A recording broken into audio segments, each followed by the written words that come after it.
You're listening to Lina Talks, where stories aren't just told, they're felt. I'm your host, Lina. Let's begin. For Lauren Phelps, life had truly just begun when she married the love of her life, Matthew Phelps, in 2016. The two were deeply involved in their local Baptist church. Lauren was a Sunday school teacher and Matthew was a church minister. But in the fall of 2017, their lives would be changed forever.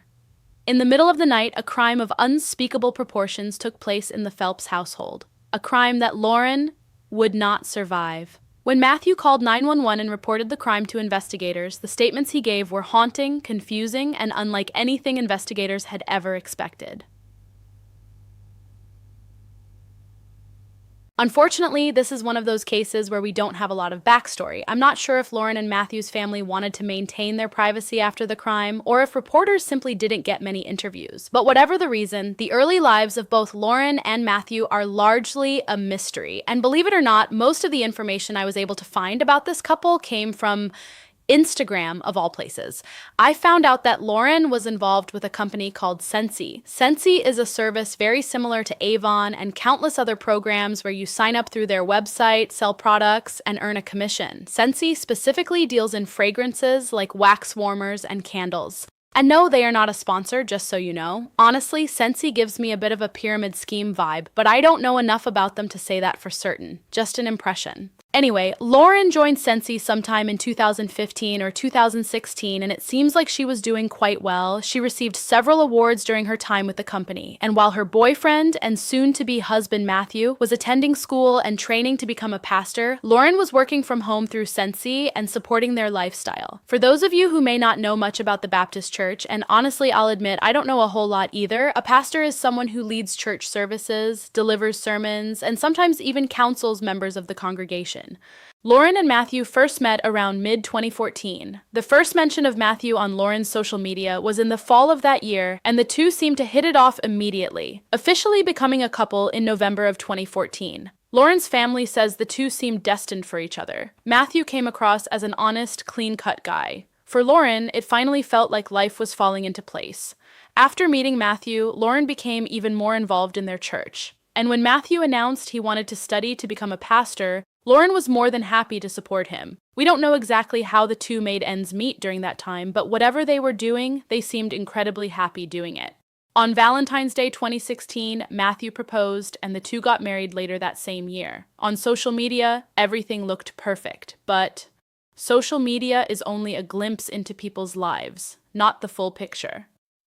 And that's where the truth starts to unravel. According to Lauren's family, no matter how happy Lauren may have appeared on the outside, she was miserable on the inside. And most of that misery stemmed from Matthew.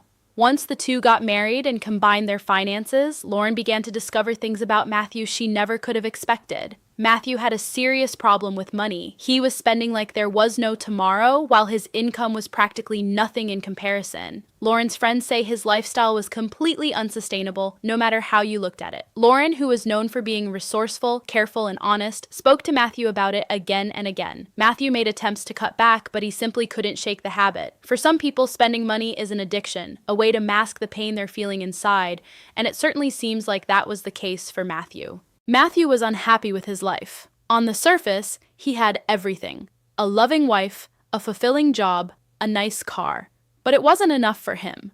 Lauren began limiting Matthew's access to their bank accounts, but he always found a way around it. One argument after another. And by mid-2017, Lauren had started confiding in friends, saying she wasn't sure the relationship was going to last. Matthew wasn't willing to change. And on top of everything else, Lauren had begun to suspect that Matthew wasn't being faithful. She didn't have proof yet, but something deep down was telling her.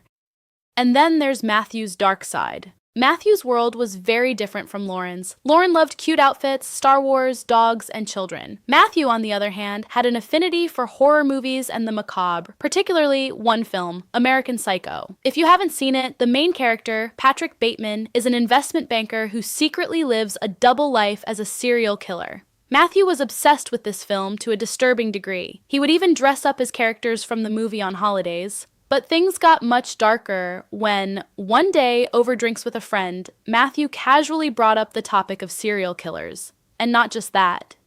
He admitted that he often wondered what it would feel like to take someone's life. His friend said it wasn't just a passing thought. There was a strange energy that came over Matthew when he talked about it, and not long after that conversation, that night arrived. September 1st, 2017. Matthew and Lauren were asleep in their apartment. It was a night like any other, but at some point in the middle of the night, Matthew was tormented by disturbing dreams he couldn't shake.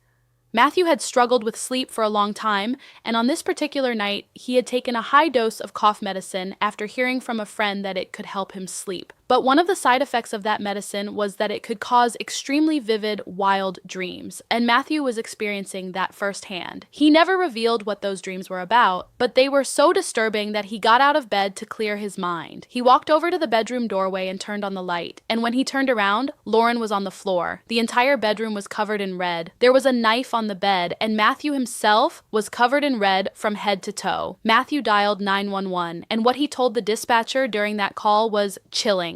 He explained that he'd had a terrible dream, woke up, and found his wife on the floor. And then he said, "I think I killed my..." And then he stopped. He trailed off. The dispatcher desperately tried to get answers, but all Matthew could do was describe the scene. He was clearly in shock. He said he had taken a large amount of cough syrup and woken up to this. And as the call was ending, he broke down saying Lauren didn't deserve this. But that shock, it didn't last very long. When investigators arrived at the scene, something immediately stood out. Matthew was clean. He himself had told the dispatcher he was covered in red. But when police got there, he looked fine. Way too fine for someone who had just woken up to a crime scene. It didn't take detectives long to figure out that Matthew had cleaned himself up long before he ever called 911. Think about it for a second. If you woke up to find your spouse on the floor and your room covered in evidence, would your first instinct be to take a shower? No. And police thought the exact same thing. Throughout all of his interrogations and interviews, Matthew stuck to his story: cough medicine, sleep, and then the scene. But the manufacturer of the cough medicine said that, in all their years of research, there was zero evidence linking their medication to violent behavior. Investigators were suspicious, but they didn't have solid proof. Not yet. And then, Matthew made a confession that stunned everyone. Standing before the judge overseeing his case, something shifted in Matthew. Up until that point, investigators had noted he showed no genuine signs of remorse, no real tears. But in front of the judge, he broke. He began opening up about the possibility that he was responsible. And then, just moments later, he essentially admitted that the cough syrup probably had nothing to do with what happened that night. The judge asked, "Are you admitting guilt?" Matthew said yes.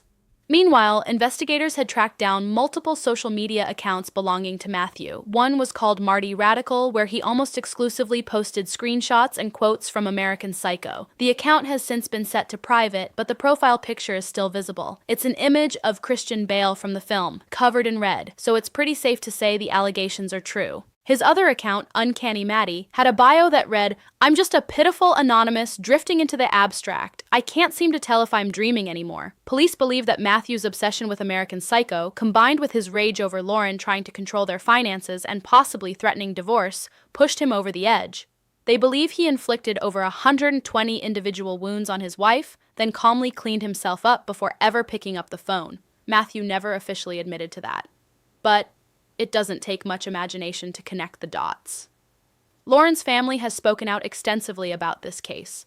Lauren's father shared that in the final weeks of his daughter's life, he noticed something was off.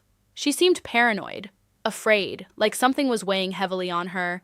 He regrets not pressing her further, and he believes it suggests the crime may have been premeditated, that Lauren may have sensed something was coming. Lauren's sister revealed that she had spoken with Lauren just hours before the crime unfolded. Lauren had confided that Matthew was having an affair and that she had witnessed him sneaking out of the house to be with another woman. Lauren's sister believes the two were likely revisiting that argument when Matthew snapped. Though it has never been officially proven, it would certainly make sense.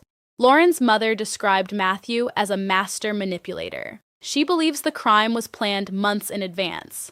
Lauren's father said, "I think about it every day, what I did wrong, what I missed. To this day, I just regret not knowing or keeping my eyes open. I just took everything as is." And when asked if he could ever forgive Matthew, he said, "No, I'll take it to my grave and I'll still hate him." In the end, Matthew was sentenced to life in prison with no possibility of parole.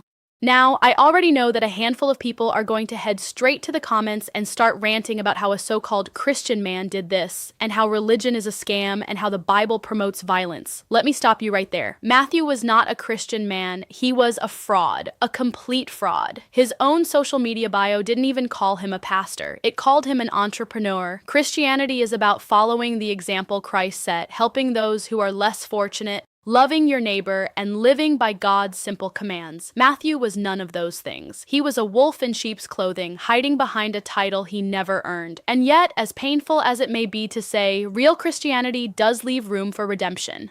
I genuinely hope that before his life is over, Matthew is able to truly reckon with the pain and grief he has caused so many innocent people.